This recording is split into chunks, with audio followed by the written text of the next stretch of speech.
diagnóstico de trastorno de ansiedad generalizada, en tratamiento con fluoxetina, acude por dolor en hipogastrio crónico de 6 meses de evolución, tipo cólico que mejora tras la defecación. Refiere episodios de 3 veces por semana de diarrea no sanguinolenta, líquida con urgencia y tenesmo. Niega pérdida, fiebre o sangrado rectal, pérdida de peso. Signos vitales normales, tiene leve distensión abdominal con hemoglobina en 13,5, leucos en 6,800, BCG en 10, PCR en 2, TSH en 2 y tiene anticuerpos antitransglutaminasa IgA negativo, IgA total sérica normal, coprocultivos y parásitos negativos. ¿Cuál es el criterio más importante para establecer el diagnóstico de este paciente? La presencia de moco en las heces, los anticuerpos ASCA positivo que ya analizábamos en otra entidad, dolor que mejora con la defecación o que tenga los antitransglutaminasa IgA negativo. ¿Ok? Entonces vamos a ver qué opinan de esta pregunta número 1 de este caso clínico. ¿Cuál es el mecanismo? ¿Ok? Finalizamos la votación y pasamos a la siguiente pregunta. ¿Cuál sería el siguiente paso más adecuado en el manejo de esta paciente? Hacerle una cápsula endoscópica y darle prednisona bioral, medidas dietéticas y cambios en el estilo de vida, iniciar ciprofloxacino de manera empírica o restringirle los alimentos que contengan gliadina. Listo, pueden contestar. Muy bien, finalizamos la votación de esta segunda pregunta seriada y pasamos a la última. ¿Cuál de los siguientes es más apropiado para el manejo sintomatológico del paciente? Polietilenglicol, mesalazina, loperamida o lactulosa. Listo, pueden contestar. Muy bien, finalizamos la votación y pasamos. ¿Qué diagnóstico tiene este paciente? A ver, a la cuenta de 1, 2 y 3. ¿Qué diagnóstico tiene? Para pasar a la retroalimentación y regresar al caso clínico. Tiene un síndrome de intestino irritable, de acuerdo, sí, sin dudarlo, Tuani, no te preocupes, es correcto. Miren, los criterios que van a recordar asociados con intestino irritable son los criterios de Roma y los más recientes son los criterios de Roma 4. Hay criterios para niños y para adultos, sin embargo, quiero recalcar que es una entidad muy frecuentemente asociada con trastornos del ánimo. No es la regla, pero es muy frecuentemente asociado. De hecho, para que ustedes lo tengan muy en mente, es aquellos pacientes, aquellos momentos donde el estrés aumenta, comúnmente se manifiesta a nivel gastrointestinal, ¿no? Y ustedes me van a dar la razón, más o menos como en los meses de agosto o septiembre, cuando estén aún más estresados, que esto es algo que ustedes saben que ya va a ocurrir, y entonces van a tener que ser más cuidadosos y cuidadosas con la alimentación. ¿Por qué? Porque de otra manera van a empezar a tener dolor abdominal, con distensión abdominal y manifestaciones. Parece, no estoy bromeando, estoy diciendo lo que probablemente puede ocurrir, ¿no? Entonces, dolor abdominal recurrente, ojo, al menos 6 meses antes del diagnóstico, es muy importante asociarlo con síndrome de intestino irritable. Ahora, ¿cuánto tiempo es, digamos que el requisito mínimo? Al menos un día por semana en los últimos 3 meses. O sea, aunque los síntomas ya tengan 6 meses, lo mínimo que tiene que tener es una vez por semana en los últimos 3 meses. Repito, una vez por semana en los últimos 3 meses. Y estas características que les mencionen de que mejora con la defecación, que hay cambios o alternancia en las características de las heces, donde hay moco, perdón, donde hay diarrea o constipación, esto es muy importante. O sea, tanto la frecuencia como la forma. Entonces, aumento en el número de la frecuencia de evacuaciones, disminución en la frecuencia, aumento en digamos, no solo en la frecuencia, sino en el contexto de estreñimiento o de diarrea, es decir, una evacuación líquida o muy dura y al menos un día por semana en los últimos 3 meses de evolución. Entonces, ahora, dieta FODMAPs. Ustedes van a recordar esto porque FODMAPs significan son oligosacáridos no absorbibles, ¿ok? Entonces, o polioles fermentables. Entonces, cuando ustedes dicen dieta baja en FODMAPs, es porque lo que buscas es que no tenga estos elementos, oligosacáridos, disacáridos, polioles, para que con esto mejore la sintomatología de los pacientes. Entonces, de hecho, esto es algo que comúnmente les recomiendo que ustedes le den o le entreguen a sus pacientes. Una lista de alimentos con altos ricos, tanto altos en FODMAPs como bajos en FODMAPs, y entonces ellos pueden ver qué tipo de carnes, qué tipo de verduras, qué tipo de frutas, qué tipo de condimentos pueden ser útiles o deseable el eliminar de la alimentación. ¿Por qué no recomendamos que los pacientes consuman este tipo de oligosacáridos y sacáridos? Porque se fermentan rápidamente y al fermentarse rápidamente, pues lo que ocurre es que incrementa la producción de gas, flatulencia y distensión abdominal, pero además tienen una alta carga osmótica y al tener una carga osmótica, pues también alteran la motilidad intestinal y por esto dan distensión abdominal. Entonces, esto es un diagrama sumamente simplista de una entidad compleja como el intestino irritable, ¿ok? Si esta imagen la viera un gastroenterólogo se infartaría porque diría, ojalá y fuera tan sencillo, ¿ok? Pero en fines prácticos, en fines examen nacional, tiene mucho que ver con lo que consumimos y el cómo vivimos en términos generales asociados a estrés o a nuestro estado de ánimo, ¿ok? Entonces, por eso en este caso clínico te recordaban que era una mujer con trastorno de ansiedad generalizada que evidentemente pues aumenta el riesgo de tener este problema.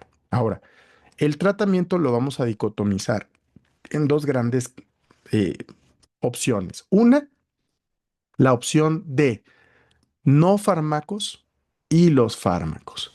Voy a recalcar primero cómo empezamos. La base de la pirámide del tratamiento es lo no farmacológico, es esta parte del tratamiento, ¿ok?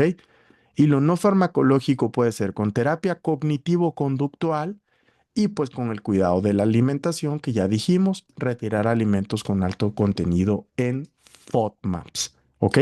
Pero esta es la base de la pirámide, o sea, no quiere decir que una vez que ya le doy un fármaco al paciente, pues ya puede comer lo que sea y no, tiene que enfocarse en dormir mejor, en tener incremento en el consumo de agua, en limitar irritantes como el alcohol, el café y los condimentos y el tratamiento farmacológico pues va a depender de lo que predomine. Ustedes saben que puede haber una forma mixta donde alternan constipación y diarrea, pero ahí ustedes van a elegir de acuerdo al predominio. Vean, si lo que predomina es la diarrea, voy a tratar de simplificarlo muy sencillo. Loperamida, por razón necesaria. Tratamiento inicial. Si el patrón es propiamente constipación, es predominio constipación, entonces lo que van a dejar es comúnmente fibra, Plantagocilium, ¿ok? Plantagocilium. Y si el tratamiento o las condiciones son mixtas o alternantes, vean cómo en realidad pues combinas estas opciones, loperamida y fibra según los síntomas y es así como lo vas prescribiendo. Entonces, si lo que predomina es constipación, no solo es la base de la pirámide, que es terapia cognitivo-conductual con terapia nutricional, sino que además le dejas el tratamiento que mejor corresponda. Si es mixto, loperamida o fibra. ¿Ok? Ahora, cuando el paciente no respondió al mes de tratamiento, mes y medio del tratamiento, entonces puedes utilizar otras opciones como inhibidores de recaptura de serotonina y noradrenalina, como la venlafaxina, o puedes utilizar tricíclicos cuando lo que predomina es la diarrea, dosis chiquititas de amitriptilina, nortriptilina o imipramina. ¿Ok? Fin.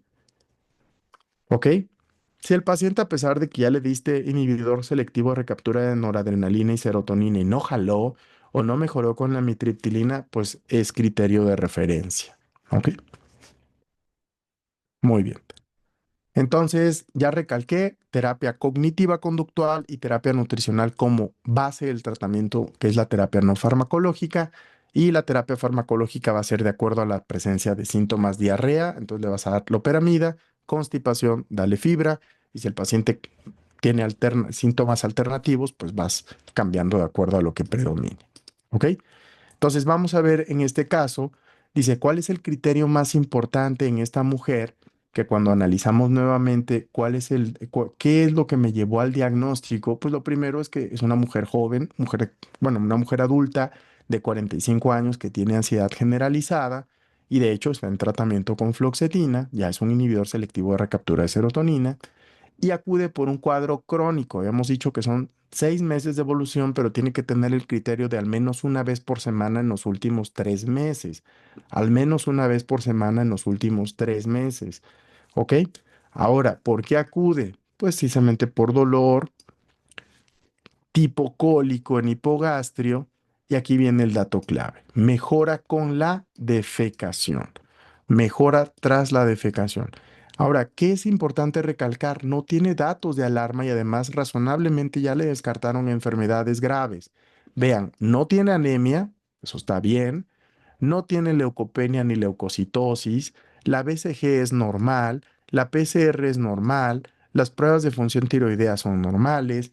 Tiene anticuerpos negativos para enfermedad celíaca, tiene cultivos negativos, o sea, no hay fiebre, no hay sangrado rectal, no hay pérdida de peso, ¿ok?